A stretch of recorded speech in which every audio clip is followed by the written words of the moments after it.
se debió? Bueno, primero, para los conocedores, que obviamente lo que vamos a tratar de saber es lo que es, el 230 era el anterior. Aquí dijéramos que estamos con Bernardo, que participó en la elaboración del 230, que era el anterior, es un decreto del 2002. Y ahora está el 1290, que es el que lo cambia. ¿A qué se debió el cambio? Nosotros tuvimos una gran consulta, una gran participación en el plan decenal, en la construcción del plan decenal de educación, en donde tratamos de oír padres de familia, maestros, en fin, sobre los temas más importantes para la educación en los próximos 10 años.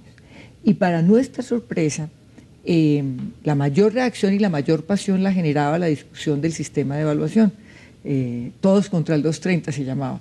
Nosotros realmente era un decreto que nos parecía bien formulado, inclusive inicialmente cuando entramos nosotros encontramos el decreto, pero nos pareció un buen decreto, además nos parece un decreto que ayudó a muchas cosas. Sin embargo, sentimos la necesidad de cambiar el decreto por esa gran reacción de la gente, en donde nos decían que inclusive podría estar afectando la calidad educativa. ¿En qué consistía, Bernardo, ese decreto que usted es el padre, el anterior? El decreto 230 tenía muchos aspectos y llenaba un vacío que existía en ese momento en la evaluación y en aspectos claves de la vida cotidiana de un colegio. Había mucho desorden que tocaba reglamentar y ordenar. Se estaba en esos momentos calificando de muchas maneras que habían generado mucha confusión. Pero el problema más grave que existía en ese momento era el de la repitencia. Se estaba abusando de esa figura, de esa posibilidad que tenían los docentes de hacerle repetir a los niños el año. Y los índices de repitencia estaban elevadísimos. Eso, cuando todos los estudios que se han hecho en materia educativa, en materia de desarrollo de los niños, nos demuestran en la mayoría que repetir el año no es una medicina que sirva. Eso es como aplicarle quimioterapia a un niño con gripa. No sirve. Repetir el año en la mayoría de los casos no sirve. No cura lo que haya que curar.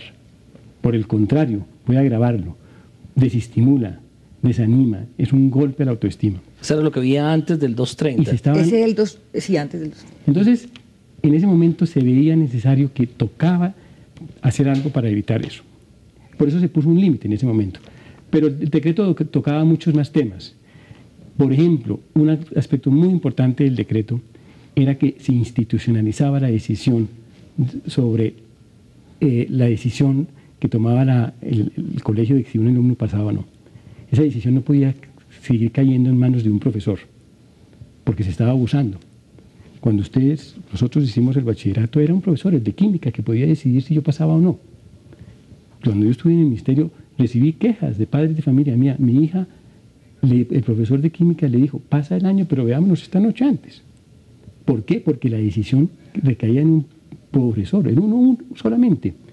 Y ese profesor tenía la decisión, subía o bajaba las décimas. Nosotros creímos en ese momento, esta es una decisión que tiene que tomar la institución como tal. Entonces, para eso se crearon unos comités de evaluación, y el comité de evaluación estaba muy bien estructurado para que asuma la institución, no es un solo profesor.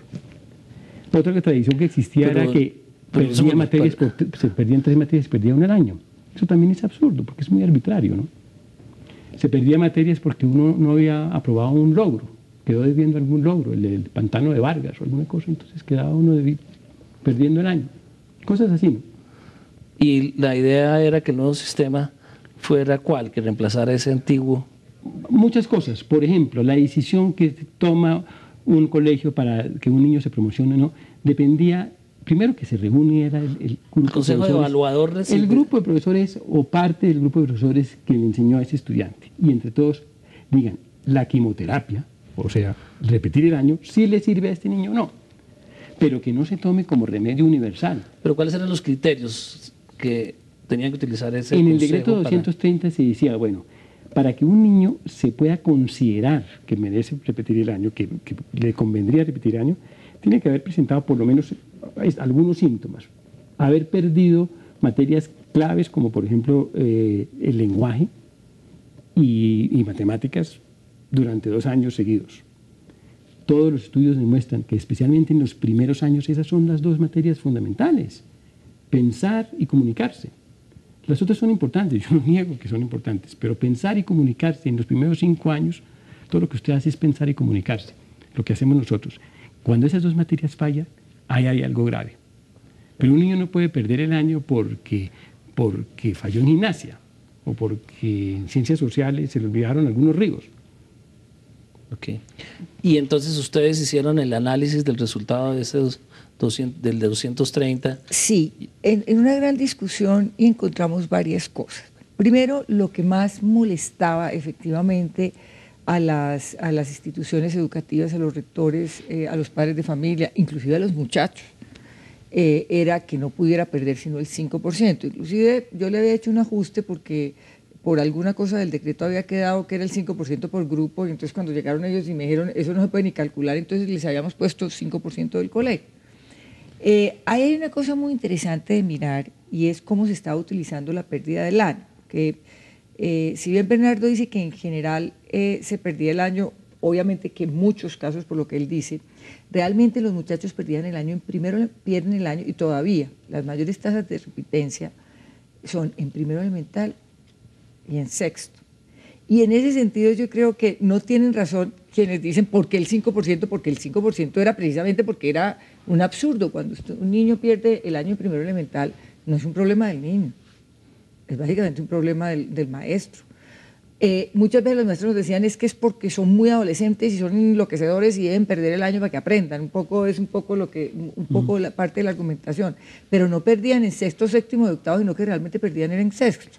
Entonces hay problemas institucionales que determinan la pérdida del año, que es en los que nosotros nos queremos concentrar, realmente para enfrentar el problema de pérdida del año, de la magnitud, o sea, no los problemas individuales que está diciendo Bernardo, pero del porcentaje. Si uno se dedica a que los niños pasen el año en primero elemental y pasen el año en sexto, en primero elemental los niños pierden el año porque no aprenden a leer, y entonces el maestro dice no aprendo a leer, no paso a segundo. Ahí lo que necesitamos es enseñarle a los maestros cómo los niños pueden aprender a leer. O sea, todos podrían aprender a leer si tenemos buenas metodologías. Y en sexto, un poco el planteamiento de los de secundaria es, vienen muy mal preparados de la primaria, entonces yo les hago aquí perder el año. Entonces hay unos problemas como institucionales en la continuidad del muchacho que nosotros estamos tratando de solucionar, vinculando los de primaria con secundaria y que se hablen más. Nosotros sentimos que eso se puede enfrentar así. Pero el problema de la pérdida del año, yo sí creo que mucha de la gente que se le acerca a uno a decir eso es contra la calidad, es un poco que sienten que hay que amenazar al niño para que el niño aprenda. Nosotros sí quisiéramos que no se amenazara al niño para que el niño aprendiera, sino que precisamente un maestro gozar es cuando el niño pasa y no cuando lo tiene que rajar. Bueno, pero eso es toda una discusión que yo creo que más que terminarla por decreto, es una discusión que yo creo que es pedagógica y que tenemos que hacer muy ampliamente para que la gente la entienda. Nosotros lo que vimos claramente es que hay gente muy seria a la que le molestaba el 5% y gente pues que realmente lo que quería era poder decir que todo el mundo que quisiera perdiera. Eso una cosa. Otra cosa es que vimos mucha confusión en el sistema, dijéramos, de logros que se había planteado y de calificación para los padres. Yo entiendo que no es problema del decreto, sino problema de la pedagogía del mismo colegio para explicarle a los padres, pero los padres nos decían, nosotros no entendemos nada, a nosotros nos calificaron con del 1 al 5, sí, a otros más allá del 1 al 10, y todo es que era muy claro, que ahora ellos no entienden cómo se califica. Los logros.